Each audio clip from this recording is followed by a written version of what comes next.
Hey, welcome back to the Personality Hacker Podcast. My name is Joel Mark Witt. And I'm Antonia Dodge. We just watched this new documentary. It was actually, we binge watched it. We were at my parents' house like 2 weeks ago. Our kids were visiting. We were visiting my parents, and we started this show on HBO called The Defiant Ones. It was like 11:30 at night. And I think we watched almost all of 4 episodes, like 3.5 episodes in like one night. We binge watched it in the middle of the night. Amazing documentary on HBO just got released at the time of this recording, talking about basically the rise of two characters, Dr. Dre, who's like a hip hop producer and also a rapper himself, and Jimmy Iovine, who's a music producer and the owner and kind of the visionary behind Interscope Records, and how they built their companies and their creative process. And it was really interesting to watch. I think both Antonia and I love watching the creative process of somebody going from idea to iteration, and especially people who are high performers and really do things on a high level. It was really a fascinating documentary. I'd recommend it to anybody that can get through all the F-bombs through the whole thing. But it's interesting all the way around, and we got super inspired by it. And we'll kind of unpack that on this podcast. And then also we've been in the studio recording a new Enneagram program, which we're not exactly sure the release date for at the time of this recording, but we've been working with Beatrice Chestnut, who has written the book, The Complete Enneagram, and another book, I think it's The 9 Types of Leadership is what it's called. I got that right. And she is an Enneagram expert. We've had her in the studio. We were blown away. She basically does what we do with a lot of MBTI stuff with the Enneagram, and she even does the typing kind of stuff, right? So we had some conversations clarifying our Enneagram types. It was exciting because watching the Defiant Ones a couple weeks ago and then talking with Beatrice about our Enneagram types and getting some clarity on that, we both got this renewed sense of what it's like for the first time to discover something new about yourself, to get a distinction around how you're wired as a person, and then the excitement of giving yourself permission to just rest into that role. And so this podcast, we'd love to dedicate this topic of, we would like to, I guess, talk a little about our experience of that, the newness of that again, and continue pushing forward this idea that you can feel that same way as you begin to discover more distinctions around who you are as a person, continuing on your personal growth path. Yeah, I think, well, for me, the big one was the Defiant Ones, because when Enneagram, when we talked about Enneagram with Beatrice, she confirmed the type that I thought I was. I'm a 3 sexual subtype. And so, I got some major ahas around that, but it was like, I kind of knew that I was a 3 sexual subtype. And so that was not one that... It was the nuance she brought, though. There was a lot of nuance around it, which was really good. But I think it was watching the Defiant Ones where I was like, that is something that I have been denying in myself, and I should stop denying it. So I'll give you a little history on what I mean by that. So we are taking the business of Personality Hacker into a new phase. We have been a lifestyle business for a long time, and that was great, and it was wonderful to be entrepreneurs and to be able to build a lifestyle business and have freedom and do what we love, and be an inspiration to others to be able to do something similar. But we realized that if we were going to maintain this as a lifestyle business, we were going to hit a cap. In fact, we probably have, or at least we would very soon be hitting a cap of what we could do, because there was just 2 of us. And then we had Cheris, who has been working with us for a long time now. And she's been, assisting with us with a lot of different things, but still there's just 3 of us. So there's a limitation on what we can do. And we are both EPs. And so we tend to say yes to a lot of opportunities. And we tend to do a lot of late nights and work a lot and just hustle. And do lots of sprints and then we'll rest for a while, and then we'll do another sprint. And we just don't feel like we're built for marathons. And so this has been sort of a fits and starts company for a long time.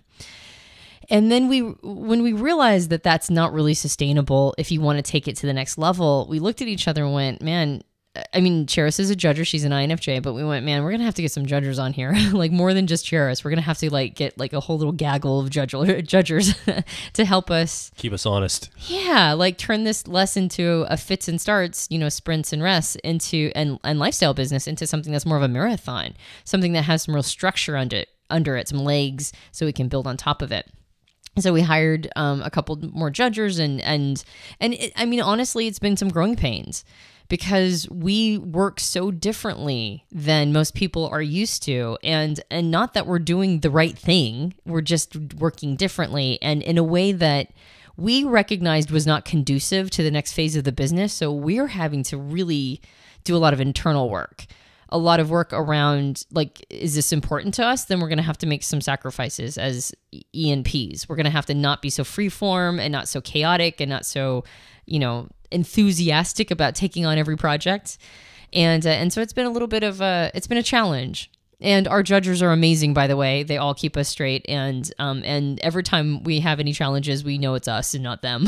We're like, yeah, we'll own that. That was totally us. But there's a book called Traction that talks about, at the top level, you need to have a visionary at the very top, and those are usually the entrepreneurs. The people who start the business are the visionaries.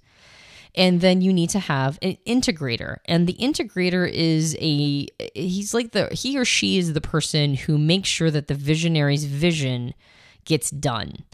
And the integrator is somebody who's more systems oriented and more managerial, and they're the ones who have a lot of times have to be that buffer between the visionary and the rest of the team, because they're the ones who decide whether or not you're going to do a project. So sometimes the visionary is frustrated because they want to do a project and the integrator says no. Sometimes the integrator is frustrated because the visionary wants to do something and now the integrator has to figure out how to make it happen. So it's a very interesting dynamic, and we've brought on an integrator who's an amazing person, and we've been like working through some of the challenges of accommodating for that. But in the co-visionary role, which Joel and I are in, we're co-visionaries. There was just something about the visionary role that wasn't 100% speaking to me. Like, I don't not identify with visionary, but I knew that there was just something a little different. And it wasn't until we watched the Defiant Ones that it became super clear. So while we were watching it, the story of Jimmy Iovine, who I'm suspecting might be an ENFP actually. Of course, Joel was totally identifying with Jimmy. Like the whole time, Joel was like Jimmy would like lock himself into in a bathroom and just make phone calls for months on end. And Joel's like, yeah, I would totally do that. And I was identifying with Dr. Dre, who was most comfortable when he was behind his soundboard. He was helping artists, up and coming artists, like get the best out of them. He was producing them, and he had this ear for making sure that everything was perfect. And Joel looked at me and he goes, "You're not a visionary. You're more of a calibrator. You're more like Dre. Like, it's not so much that you have this vision of how things could be. It's more that once you're working with something, you know how it should be." Yeah. And as soon as he said that, I was like, that's right. I'm not the visionary that's, because Jimmy Iovine is the one that came up with Beats by Dr. Dre. All these people were trying to get Dr. Dre to like sell sneakers and shoes. And Dre's like, man, I wear the same outfit every day. Like, why would I sell that? And Jimmy goes, oh, it's not sneakers, it's speakers. And then as soon as he said it, like, that's a vision, right? Like, let's do speakers. And as soon as that happened, then Dre was off and running. So that's more Joel's role, but my role is more of a calibrator. And as soon as I heard that, I retroactively realized how often I've wanted to do the calibrator thing, which is like, oh, that's not quite right. Ooh, I think it's almost there, but I've held back because I don't want to be that guy, right? Like, I don't want to be that person who's like, oh, it's almost right, but not quite, so go do it again. I feel like I would be a jerk. And that is the calibrator role. You kind of have to be a bit of an asshole, right? You kind of have to go, yeah, that's not quite right. We need to do it again. Or listening for things like that's not the thing we should be doing, or that's absolutely the thing we should be doing. It's just, you're just sort of calibrating almost like you have such of the ethos of what's going on inside your bones. You know whether or not something is good opportunity and whether or not something is right for the ethos. And I've not been doing my calibrator role. And as soon as Joel said that, as soon as you looked at me, Joel, and went, "You're a calibrator," like instantly I got permission. Instantly I started stepping into a calibrator role, and I've fallen back in love with this company. I've fallen back in love with this business and what we've been doing, because I feel like I held off on my talent because I didn't give myself permission to be in it. Yeah, and like just this past week when we're shooting with Beatrice in the studio, because you have this new this new sense. It's not, I mean, you've always kind of showed up as this role, but because you have a word for it, you have a way to rest into that role, I guess, that you're taking on. You showed up and you didn't apologize, or you didn't reserve yourself in helping her calibrate as we're shooting. You're like, hey, say it this way. Not that she needed much coaching at all, but any like little, it's just new. She hasn't done an online program yet. So we're just calibrating to like how to do the camera work and stuff and the little edit points and all this. And you're just diving right in and helping orchestrate and direct that in a very, almost like a studio environment, very much like a Dr. Dre would with a new artist, right? Like he's working with Eminem or something. And I think this idea of a calibrator role also, just like kind of from my standpoint, when I read like about Virgin being started by Richard Branson, he had his cousin Nick. In the early days of Virgin, it was a record company. They were picking and choosing artists to sell in their record catalog. And I remember reading in Losing My Virginity by Richard Branson, he talked about his cousin Nick would always have his finger on the pulse of the type of stuff they wouldn't do, the type of music they wouldn't publish or sell, the type of artists that were too pop focused, they weren't rich or deep enough. And he really had a tastemaker sense, a real calibrated sense of what would sell well to young people, but not just sell well, but what would be influential with young people back in the 1970s when they were getting started with Virgin. And that, I think, was a secret to the success of Virgin growing so well and up and coming, signing people like the Sex Pistols in the early 80s and other bands that they were signing for their record label, because his cousin had a sense of calibrating to what kind of artist they were going to work with.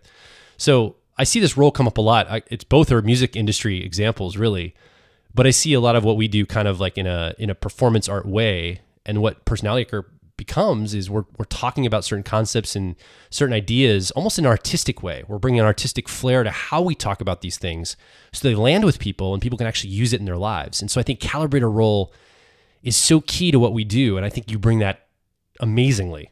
Well, and our integrator today asked us a hard question. He's like, okay, so name the vision and be very specific. And I started talking about the vision, and it's so 50,000 foot view, and it's really, it was so ethereal, and the integrator's like looking at me like, yeah, okay, so that's a vision.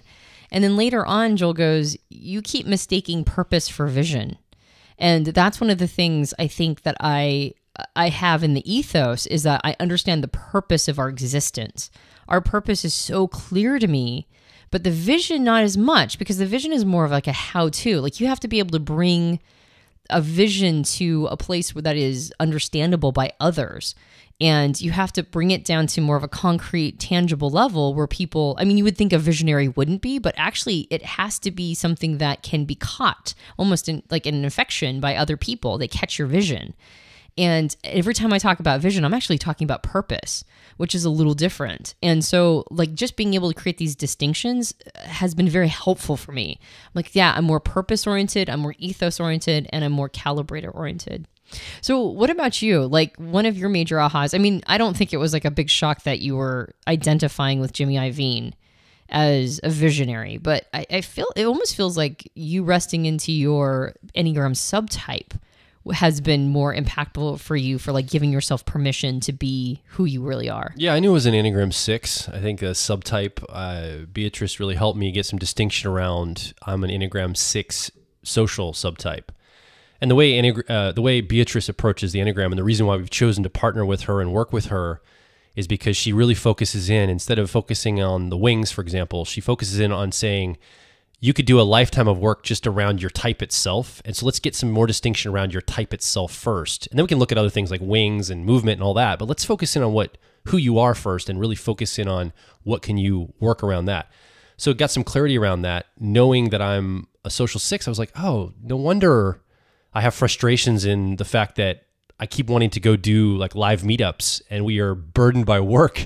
And I want to be going out and like creating community in real time. Like we were in New York City, we did a meetup. We did one in Florida. We've done one on the West Coast in Portland, Oregon now, and one in Pittsburgh, I think, and even DC. So we've done like 5 or 6 of these. Oh, Philadelphia. We've done a couple. Anyway, long story short, I keep wanting to do these, and I'm realizing, and I kept thinking I was maybe a different subtype, like maybe a sexual subtype 6 or whatever. And I'm really, no, I'm definitely a social 6. No wonder I have this collaborative mentality and wanting to create these live meetups. No wonder I've got this almost like a federated view of how I do things. It's not structure hierarchical. I mean, some of this is my Myers-Briggs type, ENFP, but a lot of it comes down to, I think, that Enneagram type of being a social 6. And I think that really, I've rested it. I'm like, no, okay, I can own this. I don't have to suppress something that's so natural. I thought I had to almost overcome this as a desire of mine. This is so weird too, because I mean, if you've been down here from day one, this is what, 4 years now, I've been doing this podcast every week. We live, eat, and breathe this stuff. And even we have these aha moments where we get some clarity around distinction of a role or a type or something. We still get excited about it because this is a journey we're on. We're drinking our own Kool-Aid. I'm impassioned now to say, I want to embrace this Enneagram Social 6 of mine. I want to amp it up, pour gasoline on this. This is actually something I should celebrate. I should be amping this up and utilizing it to continue to build this business, to build this movement, to connect with people. This is exciting. So it gave me a sense of, more even than permission, it gave me a sense of excitement of resting into this, knowing that's kind of how I'm wired, but it's like, oh, okay, of course this is how I'm wired. Yes, this is what I should be doing. It's clarity for not who I am, but where I should be going more so, I think is what came from that distinction. Well, and I feel like, I do think there's a sense of permission in there because sure. You were thinking that maybe social was like your inferior of the of the instincts. You thought you were 6 self-preservation at first and then a 6 sexual, and then you assumed it was like 6 sexual self-preservation or self-preservation sexual. Like social never came into it. You just never thought that. And then we were eating dinner and you were telling sort of your life story to Beatrice, and you're, talking about your potential subtype, whether or not it was sexual or self-preservation. And she just goes, sounds social to me. And you're like, what? I'm like, no, it can't be. No. I don't get along with any social people very well. Like, blah, blah, blah. Like, as far as a subtype level. And I was like very resistant to it. But she's probably dead on, because the more we talked, the more it became emergent. Yeah. And I think that's the permission. When you say, well, now I know, I more have a knowledge of how to chart it forward into the future. It's because you're not resisting it. Like there's not, clearly there was something inside you that was resisting the concept of being a social subtype. And I think the same thing with my big aha about being this calibrator role. And there's another book. Oh, what was that book when it talks about the 3 units at the head of the business? It's not the head of the business, but parts of the business. Michael Gerber's The E-Myth. The E-Myth, that's right. And this concept of the calibrator, do you remember what name he uses? Entrepreneur would align with visionary. Technician would align with the calibrator, and then manager would align with the integrator. Right. It was technician. And I think just having language around this, like, I have actively resisted this role, and in large part because I didn't like what it meant that, the level of conflict that I potentially will be engaged in. If you're a calibrator or a technician, people don't really like that you're telling them that they have to do something over again, or that they didn't get it quite right. And you seem fussy, and you seem like, like you're this fussy artist where things have to be just so. And so I backed off that role big time. I've only done it just a little bit, and it's because of the implications of, like people might not like me and they might not like what I'm doing. And so like realizing that piece though, realizing that that is the key to Dre's art. There's a reason why Dr. Dre is Dr. Dre. and it's because he gave himself permission to fully be in that role. I was like, what am I doing here? Am I just like messing around? Like, do I actually want to have an impact on the world, or do I want to like be afraid that people might not like me sometimes because I'm being, they might perceive I'm being fussy? And the answer is that I would like to manifest the best version of myself. And so giving myself permission is a big deal in this way. And I've like had this rejuvenated energy. And I think for you, there was something that was resisting that social piece. And I'm not 100% sure what it was. And you're probably still working it out a little bit, maybe? I think what it was is when I saw people that were wired that way, I saw their motivations as, and this is when I said earlier, I didn't get along with other social types to some degree. I don't mean I don't get along socially with people. I get along great with people. When I saw somebody wired with a social frame, often I saw them work just hard enough to get accepted into a social group. And then that was the goal they achieved, and they stopped working. Like they would work really hard to get accepted into like maybe a high-level business mastermind. And then that was the end of it. Like that was the point of why they were hustling so much. And I saw that happen over and over again with social subtypes in the Enneagram system, that I was turned off to it to say, I don't want to ever be the type of person that just works, maybe because I have this in me. Maybe it's a like a knowing of myself unconsciously that I was resisting, to say I don't want to just work hard to get accepted into a group and then just stop working and coast on that once I'm in the in crowd, quote unquote. And I think that was what was turning me off. It's probably because my guess is in self-examination, as I'm actually talking right now, I'm probably resisting, and I probably see it that way, is because I probably can see that inside of myself unconsciously. And by talking at it right now, it's coming up to the surface to say that was most likely my resistance. Yeah. Well, and I think I don't know. I could be wrong, but most of the time we're resisting some pretty big stuff inside of us. And so it doesn't matter how far down this road you are, you're doing it in some way. There's some sort of dissonance going on. There's some sort of turning away from the stuff you don't want to see. Like, there's nobody that I know that is transcended their ego so much that they just don't experience this at all. Like, everybody does to some extent. And so in a situation where you're sort of resisting these things, like, it's almost like the more you resist something, the more it's triggering you. Not almost. This is kind of the known principle of ego work. The more you're resisting something, the more it's triggering you, the more likely it is that this is a dark place. And so I think what's so great about having some of these diagnoses, like you figuring out you're a 6 social subtype and me figuring out that I'm, like I'm a calibrator or a technician, is that we have some language around what's going on.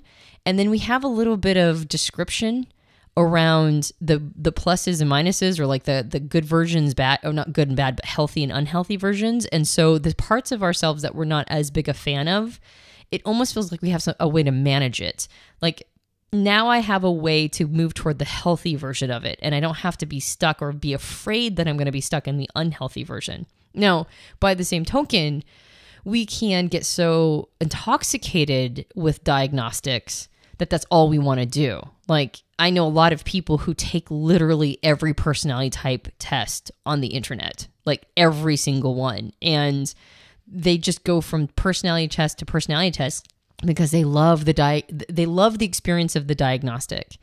And I feel like, well, that's not a bad thing. You certainly can do that if you want to. And there's a lot of fun and interestingness in the diagnostic. I feel like its highest value is getting to the point where now you're like, okay, I have the diagnostic in my hand. I have all of the information I need now to move to the prescription. And the prescription is now transcending all the things about the type that I was resisting before, or transcending all the stuff that I didn't want to see inside of me, only by actually having a relationship with it. Not just transcending it because now I know and now I don't have to deal with that anymore because I'll just avoid it, but actually rather looking toward it.